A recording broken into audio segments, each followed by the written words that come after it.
O medo, ele alerta a gente para determinadas coisas, determinadas preocupações. E muitas vezes, quando a gente tem um entendimento superficial, a gente às vezes está vendo ainda alguma coisa lá do início, né, da lei da atração, de coisas que a gente ouve falar por aí.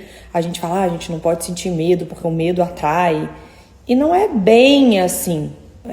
Existe um entendimento que ele é um pouquinho mais profundo do que isso e um pouquinho mais útil do que isso. Se você tem um medo, é porque você precisa se atentar para alguma coisa. Existe alguma coisa importante que te ameaça ali. Então você usa aquela situação para ver como você pode retirar condições que podem colocar você em situações difíceis, em situações de perigo. Então vou te dar um exemplo. Você tem medo de ser assaltada. Não posso sentir medo porque eu vou ser assaltada. Eu entendo que você pense assim. E isso faz sentido, porque a gente acaba criando aquele evento na nossa vida. Então, para que a gente facilite esse processo de pensar de uma forma adequada e não, entre aspas, vibrar no medo, a gente tira condições que a gente chama de condições latentes. Ou seja, se você tem medo de ser assaltado, quais são as coisas que você pode fazer para que você se sinta mais segura? Para que você se sinta mais tranquila? Talvez não transitar à noite em locais mais perigosos. Talvez botar uma segurança um pouco maior na sua casa, já que você de repente deixa a sua casa sozinha, abandonada ali o dia inteiro. Não sei, são N possibilidades. Talvez não transitar com um tipo de celular que chama atenção, mudar um pouco a roupa que você usa, o relógio que você usa. Todas essas coisas vão fazer com que você se sinta e pense de uma forma mais segura. Vou dar um exemplo para você. A gente veio morar na fazenda. Mãe, mas eu não consigo morar na Fazenda Boa Vista. E o aluguel, acho que não tô falando pra você morar. Tô dizendo pra você que dentro do meu cenário eu poderia escolher muitas coisas. Mas, por conta de entender que aqui é um condomínio, maior condomínio do Brasil, um dos condomínios mais seguros do Brasil, eu vim pra cá. Porque eu quero me sentir segura. Então, quer dizer, eu usei o medo como meu amigo. Eu olhei pro Rio de Janeiro e falei, cara, o Rio de Janeiro, ele é absurdamente perigoso. Eu vou ficar aqui num otimismo. Se eu ficar no Rio, eu vou ter que cada vez mais andar com segurança, vou cada vez mais ter que não usar minhas joias, enfim, N coisas que eu vou ter que fazer para me proteger se eu ficar aqui. E dá para fazer? Dá para fazer, mas eu sabia que eu viveria uma vida que não é bem a vida que eu gostaria. E isso surgiu depois que a gente começou a ter uma visibilidade muito maior, começou a expor aqui o nosso patamar financeiro. Então, dentro do meu cenário de vida, eu precisava me proteger de uma forma maior. E hoje a gente tem inúmeras circunstâncias e coisas que a gente faz para que a gente esteja cada vez mais protegido. Então, as pessoas vêm até a gente não vai até as pessoas. É muito raro a gente sair daqui de dentro. Quando a gente está aqui dentro, a nossa casa, ela está sempre trancada. Então, quando eu saio daqui, a gente sai com seguranças.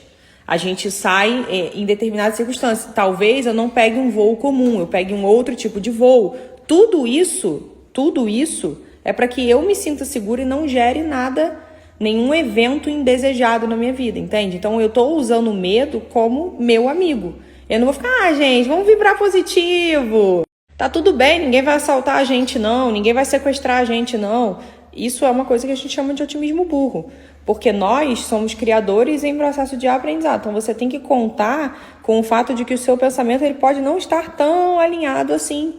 Com o fato de você, de repente, sentir medo, fazer com que você atraia esse tipo de experiência. Então, tudo que eu puder fazer, e isso é uma coisa que eu aprendi na minha vida, tudo que eu puder fazer para me sentir mais segura, eu vou fazer. Entende? Então, isso é usar o medo como seu amigo. E você usa o medo como seu amigo com diversas outras situações dentro do teu relacionamento, para você... É o que o Cadu tá falando aqui. Às vezes, a maioria das pessoas espera dar ruim, alguém morrer, ser assassinado, ou alguém ser assaltado, ou você mesmo passar por uma situação difícil para poder fazer isso. A gente faz para que não aconteça, para que a gente não passe por essa situação. Eu dei outro exemplo aqui, que foi o exemplo do relacionamento.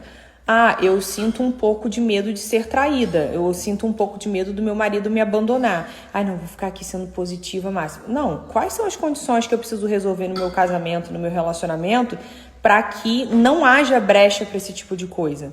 Então, se o meu marido tá... E aí vai tudo, gente. Ah, meu marido tem uma festinha da empresa. Toda hora ele vai sozinho.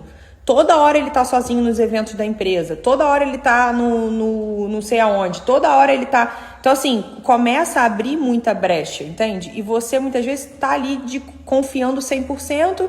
E às vezes você não tá vivendo um relacionamento bom dentro de casa. Às vezes você tá brigando muito. Às vezes a relação sexual já não tá tão adequada por conta de algum dos lados. Então, existem condições ali dentro que são condições latentes, que podem fazer com que o outro venha se envolver com outra pessoa. O próprio desalinhamento de objetivos é uma coisa que é uma condição latente gigantesca. Por quê? O casal ele vai se descolando de frequência. Um vai para um lado, o outro vai para o outro. Um tem uma ascensão bizarra, o outro fica para trás. E isso faz com que eles se descolem. Isso é uma condição latente, entendeu? A possibilidade desse cara ou dessa mulher encontrar outra pessoa nessa outra frequência, entende? Então, assim, aqui em casa não tem condição latente, entendeu?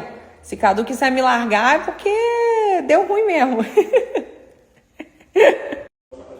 É isso, a galera de escola de frequência, depois ninguém entende por que um aparece com outra pessoa, entendeu? Namorando outra pessoa, do nada, entendeu? Não é do nada.